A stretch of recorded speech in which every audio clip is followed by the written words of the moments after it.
আমরা কথা বলবো ভাইয়ের সাথে। তো এলোমেলো কথা, তবু আমরা কথার মধ্যে চলে আসে যে ভাই, প্রেম কাকে বলে? প্রেম কাকে বলে? আসলে প্রেমটা হচ্ছে, মনে করেন যে আপনার,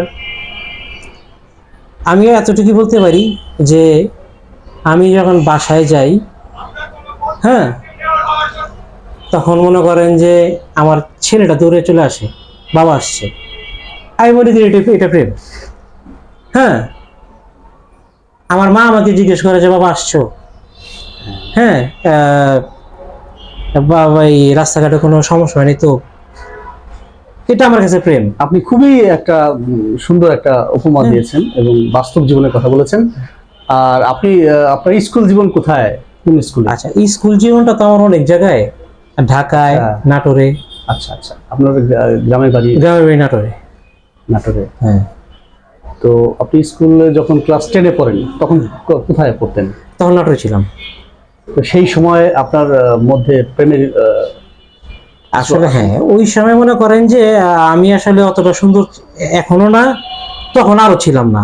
না না, আপনি হ্যাঁ, আমাদের সবার মতোই স্বাভাবিক একজন মানুষ। হ্যাঁ, সুন্দর সুন্দর বেশ বিষয়টা আসলে পড়ে। এইখানে একটা যোগ্যতা লাগে। হ্যাঁ, আপনার মনে করেন যে কোনো মেয়েদের সাথে মনে করেন যে প্রেমের কথা বলতেছেন, তো এই প্রেম করতে গেলে অনেক বড় যোগ্যতা লাগে। প্রথমত চেহারা তো লাগেই। তো আমি এখন আমার ওজন হয়তো 72-73 কেজি, তখন আমি অনেক স্বাস্থ্যবান ছিলাম। আচ্ছা আচ্ছা। হ্যাঁ, তো ছোট মানে ক্লাস 10-এ পড়ি, অত তো লম্বাও না, কালো মোটা। হ্যাঁ, ওই সময় আসলে চিন্তা ভাবনা করি নাই। তো আমার আসলে ওই সবসময় যেটা, আমি যেটা বড় দেখে বড় হয়েছি, রাজনীতিটা দেখে আমার প্রেমটা ছিল রাজনীতি নিয়ে। আচ্ছা আচ্ছা। হ্যাঁ, আমি ক্লাস 8 থেকেই মনে করেন যে রাজনীতির মাঠে ময়দানে ঘুরে বেড়াইছি। তো প্রেমটা আমাকে ওইভাবে টানে নাই, আমার প্রেমটা ওই ছিল ওই দিকে। আমার খুব ইচ্ছে ছিল তুষার ভাইকে ইন্টারভিউ করার, কিন্তু সে সুযোগ দিচ্ছে না। আচ্ছা, তো যাই হোক, আমি যদি অনুরোধ আপনি করবো। সুযোগ পাইতেন তাহলে আসলে উনি একজন যথেষ্ট জ্ঞানী মানুষ। হ্যাঁ, ওনার কাছ থেকে আপনি অনেক কিছু জানতে পারতেন। কিন্তু আমি পাচ্ছি না, দেখা যাক সামনে কি পরিস্থিতি হয়। তো আমাদেরকে সময় দিলেন, সবাইকে অনেক অনেক ভালোবাসা। ভালোবাসা 800 কোটি মানুষকে। আপনি যদি পরিশেষে কিছু বলে দেন। হ্যাঁ, আসলে পরিশেষে প্রেম নিয়ে আসলে আমি আমি স্যালেন্ডার। তবে আসলে এখন প্রেম নিয়ে যদি বলতে চাই, আমার প্রেম হচ্ছে আমার সন্তানের প্রতি।